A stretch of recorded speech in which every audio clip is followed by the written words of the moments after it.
Entonces, ¿cómo financia la Iglesia a todas estas instituciones? Pues la Iglesia recibe dinero de 4 fuentes principales. Las aportaciones directas de los fieles, que es la principal fuente de financiación de la Iglesia. En estas aportaciones directas de los fieles existen distintas modalidades: colectas, donativos, legados, herencias, pero debemos destacar la suscripción periódica, mensual o semestral, como el modelo más deseable. Actualmente representa alrededor del 75% de los recursos económicos de la Iglesia. Este 75% incluye el 5% de rendimientos de patrimonio y otro 20% de otras fuentes de financiación. La asignación tributaria, que a partir de la declaración de 2007, o sea, la que hay que realizar ahora en 2008, la Iglesia recibirá del Estado el 0,7% de la cuota íntegra de los contribuyentes que manifiesten su deseo de que ese porcentaje de sus impuestos se destine a la Iglesia católica. El resultado de la asignación ha venido siendo del 25% del total del presupuesto. Los rendimientos del patrimonio eclesiástico, ya que la Iglesia ha ido constituyendo un patrimonio estable que administra con criterios de prudencia, cumpliendo la voluntad de sus donantes, y del que se obtienen rendimientos alrededor del 5% para acometer obras apostólicas. Y finalmente hay otras fuentes de financiación, como son los ingresos por la realización de algunas actividades económicas, las subvenciones a través de convocatorias públicas, etcétera, que vienen a representar un 20% del total del presupuesto de la Iglesia. Pero la aportación tributaria también ha cambiado. Sí, se ha pasado de percibir el 0,5239% de los impuestos de aquellos contribuyentes que señalan la X en la casilla de la Iglesia al 0,7%, lo cual es un buen aumento. Pero se hace necesario que contribuyamos todos al haber cambiado el sistema de financiación. Además, la Iglesia católica ha dejado también de estar exenta del pago del IVA en la adquisición de bienes inmuebles y de objetos destinados al culto, que en la mayor parte de los casos están gravados con el 16% de IVA por considerarse artículos de lujo. ¿Pero qué supone para el contribuyente marcar la X para la Iglesia? Absolutamente nada. No tiene coste alguno para el contribuyente. Ningún contribuyente paga más y el 0,7% de sus impuestos se destina a colaborar para que la Iglesia siga desarrollando su labor. Vamos a destacar lo más importante de este trabajo de la Iglesia: el culto, con la celebración de la misa y de los sacramentos, el bautismo, confirmación, comunión, matrimonio, orden, también las demás celebraciones, los funerales, las celebraciones de piedad ordinaria y popular, las fiestas, etcétera. Y, por supuesto, hay que mantener los templos, las parroquias y las ermitas. También se destina parte de ese dinero a la retribución del clero, a aquellos que no cobran por otros caminos porque no desarrollan ni labores educativas ni labores en el ámbito sanitario. Hay que sostener también, además, los seminarios donde se forman los sacerdotes, y hay que pagar los sueldos de personal que está directamente al servicio de la pastoral. Y también en acciones pastorales y caritativas. Hay que ofrecer la adecuada preparación catequética y teológica a quienes han solicitado recibir los sacramentos. Es decir, hay que pagar los gastos que supone mantener una catequesis en una parroquia. En los centros parroquiales y en las distintas oficinas y despachos se realizan todo tipo de actividades formativas, caritativas y de promoción social. También sirven de referencia para cuantos necesitan atención en situaciones de conflicto, tanto personal, familiar o social, o ante situaciones de falta de salud y en estado de soledad.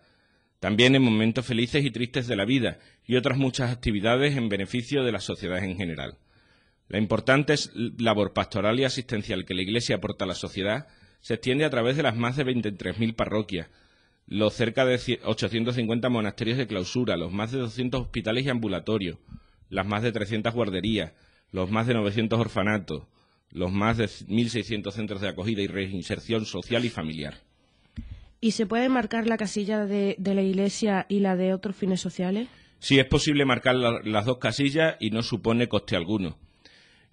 Si se hace así, el 0,7% de los impuestos va para la Iglesia y otro 0,7% a esos otros fines sociales, que son ONG, asociaciones de altruistas, etcétera. Esto no supone tampoco pagar más impuestos. ¿Y cómo marcar la X en la declaración? Bueno, pues si hace uno mismo la declaración, no hay que olvidarse de marcar la X en el apartado correspondiente y ya está.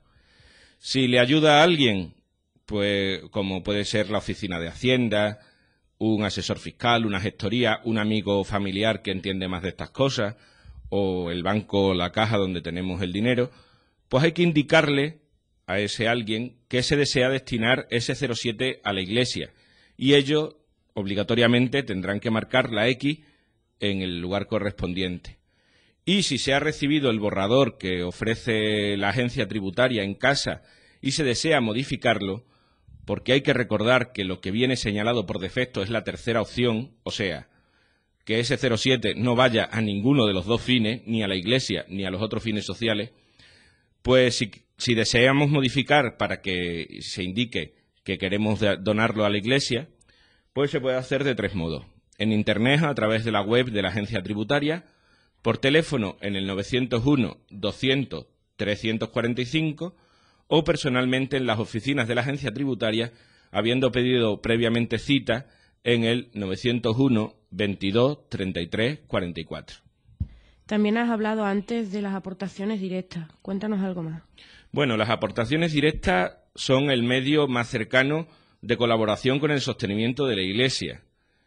Y además, como hemos visto, como hemos indicado antes, pues además también el medio más sustancioso, o sea, es el que es el 75% del total. Pero además es el más cercano porque es el que también se destina sobre todo a nuestra iglesia particular, a nuestra diócesis o incluso a nuestra parroquia. Pues la Iglesia respeta siempre la voluntad del donante y si la aportación se hace para la parroquia, para la parroquia irá destinada. Entre las aportaciones directas podemos distinguir varias modalidades: el donativo puntual o esporádico, las donaciones, herencias, legados y fundaciones, y por último, las suscripciones periódicas, que es el medio más recomendable.